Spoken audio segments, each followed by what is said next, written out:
Hello, dear viewers and my students. Welcome to my channel ATM Mahmoud IELTS. Today, I am going to talk about MCQ.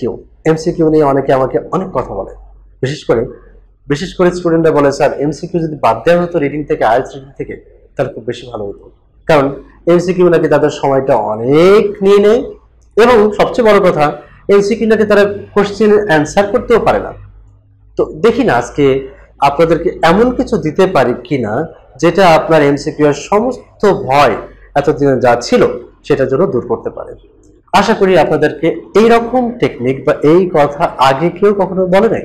আমি আজকে দিতে যাচ্ছি, ইনশাআল্লাহ আপনাদের MCQ deal করতে আর সমস্যা থাকবে না।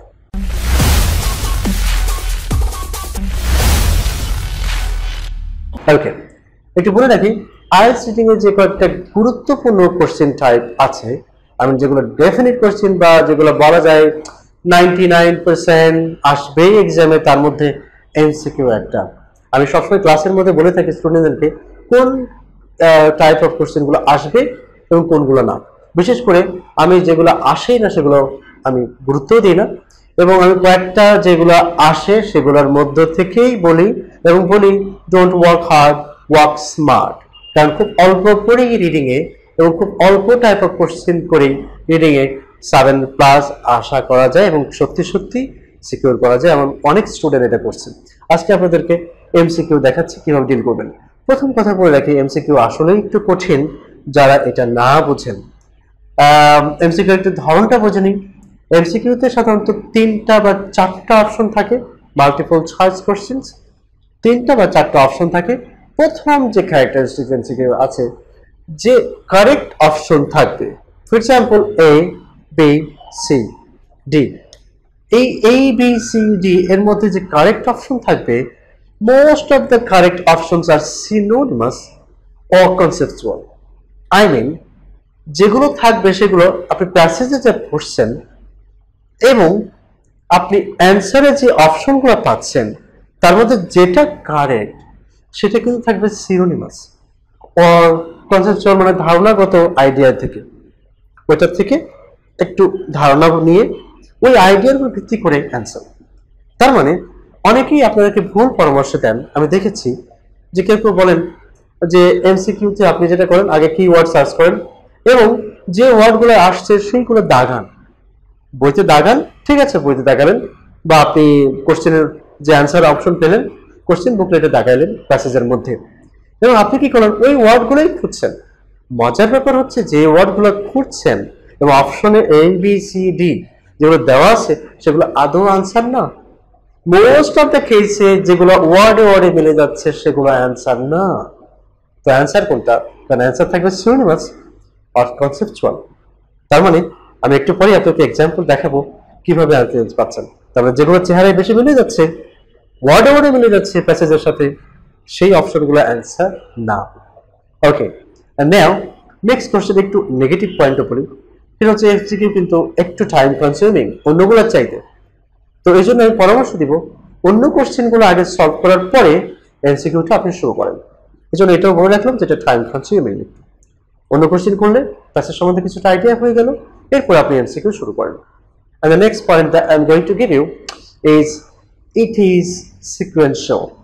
I mean, all the questions of MCQ pattern will come sequentially. তার মানে আপনাকে খুঁজতে হবে না। একটা যদি পেয়ে যান, ফর এক্সাম্পল প্যাসেজের আপনি এই বরাবর পেয়ে গেছেন, এর উপরে আর যা লাগবে না, নিচে গেলেই চলবে। অর্থাৎ যেখানে আপনি 10 পেলেন, কোশ্চেন নাম্বার 10 এর অ্যান্সার পাচ্ছেন, ঠিক তার নিচে যান 11-র জন্য, তার নিচে যান 12-র জন্য, তার নিচে যান 13-র জন্য, কিন্তু আপনাকে জাম্প করতে হবে না। কারণ হচ্ছে অ্যান্সারগুলো সেকেন্ড চলে আসছে, এটা আপনার জন্য প্লাস পয়েন্ট। এখন এই 3টার উপর ভিত্তি করে আমি আপনাকে এখন একটা এক্সাম্পল দেখাচ্ছি যে কিভাবে অ্যান্সারগুলো আসে। প্রথমে কি বলেছি, সবচেয়ে বড় একটা গুরুত্বপূর্ণ অংশ হচ্ছে সিনোনিমাস ও conceptual. So let's go for an example. Okay, let me give an example with, for example, the question number 10, and there is a question of MCQ. Right, there is some question and you are given some of the choices like A, B, C and D. Now you have to find an option, only a single option. Now what do you have to do?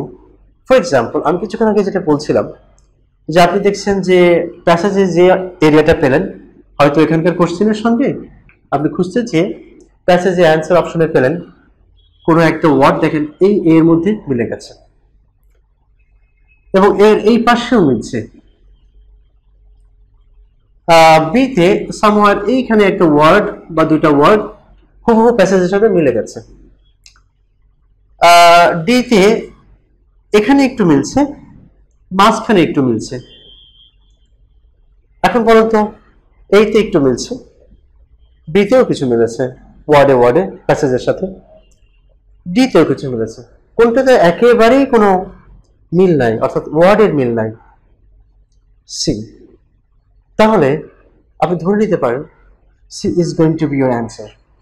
In most cases it happens, মানে বেশিরভাগ ক্ষেত্রে এটা হয়। তখন আপনি এটা পড়েন, পড়ে ওইটার আইডিয়া নেন, ওইটা কি বলছে সেটা বোঝেন, বুঝে ওখানে কোশ্চেনের ওই এরিয়া লোকেট করার পরে অ্যান্সার এরিয়াতে যে দেখেন এটাই রিফ্লেক্ট করছে, রাইট?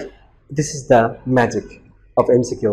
আমি আরেকটু বলে দিচ্ছি, যদি দেখেন এখানেও কিছু মিলছে, for example if it happen something like এখানেও একটু একটু মিলছে, সামান্য একটু মিলছে এখানে, বাট এবার দেখেন এখানে বেশি মিলছে সবচেয়ে, তাহলে যেটা বেশি মিলছে সেটাকে ক্রস করেন, যেটা ওয়ার্ডে ওয়ার্ডে এর পরে মিলছে সেটাকেও ক্রস করে দেন, যেটা কম মিলছে বাট কিছুটা মিলছে সেটাকেও ক্রস করে দেন। যখন একদম কম মিলছে বা মেলেই নাই, সেটাই হতে পারে অ্যান্সার। এই জন্য তখন আপনি এটাকে বেছে নেন এবং এটা নিয়ে তখন আপনি মেলান, একটি শুদ্ধি পরীক্ষার মতো এই অংশটা বুঝেন এবং কোশ্চেনের অংশ অনুসারে, যেখানে আপনি কোশ্চেন এরিয়াতে গেছেন, কোশ্চেন থেকে অ্যান্সার এরিয়াতে গেলেন, ওই লোকেট এরিয়া, ওই এরিয়াতে যে আপনি দেখেন এই কথার সাথে এটা মিলছে কিনা, দেখবেন যে মিলে গেছে। In most cases that will happen, এবং এটাই হচ্ছে সত্যিকারভাবে একটা ম্যাজিক। অনেকেই কিন্তু না বুঝে অনেকভাবে বিভিন্ন কথা বলে, বিভিন্ন রকম ভাবে তারা কিওয়ার্ড মিলাইতে দেয়। আরে বাবা, কিওয়ার্ড যদি মিলতো এবং ওয়ার্ডে ওয়ার্ডে যদি মিলে যেত আর মিল দেখে যদি অ্যান্সার হতো, তাহলে আইএলটিএস এর মতো এত কিছু, এত আইএলটিএস নিয়ে এত ঘাটাঘাটি, এত কোচিং, এত সেন্টার গড়ে উঠেছে, ব্রিটিশ কাউন্সিল, আইডিপি, হ্যাঁ, এটিএমস, আর অনেক প্রতিষ্ঠান, তো এত প্রতিষ্ঠান হতো না, রাইট? আজকে আমার এখানেও এত স্টুডেন্ট কেন? এই আইএলটিএস এর এই তাদের কাছে ডিফিকাল্টি লাগে বলেই তো, তাই তো? ডিফিকাল্ট মনে হয়, হার্ড মনে হয়, পারে না, তখন আসছেন। আমি এই জন্য বলছি অবশ্যই টেকনিক আছে, এইভাবে প্রত্যেকটা কোশ্চেন টাইপ আমি টেকনিক সহ তাদেরকে ডিল করে বুঝিয়ে দিই, হাতে কলমে ক্লাসে দেখাই দিই। এতক্ষণ আপনারা যে ভিডিওটি দেখলেন, অ্যাটলিস্ট একটা টাইপ অফ কোশ্চেন যেটা খুব কঠিন, দুর্বোধ্য মনে হয়, তা এখন থেকে আর ডিল করতে অসুবিধা হবে বলে আমার মনে হয় না। So thank you for watching me in this particular video, but don't forget to subscribe to my channel ATM Mahmood IELTS, and to get the notifications right after the videos get uploaded, please press the bell button. Thank you and stay connected.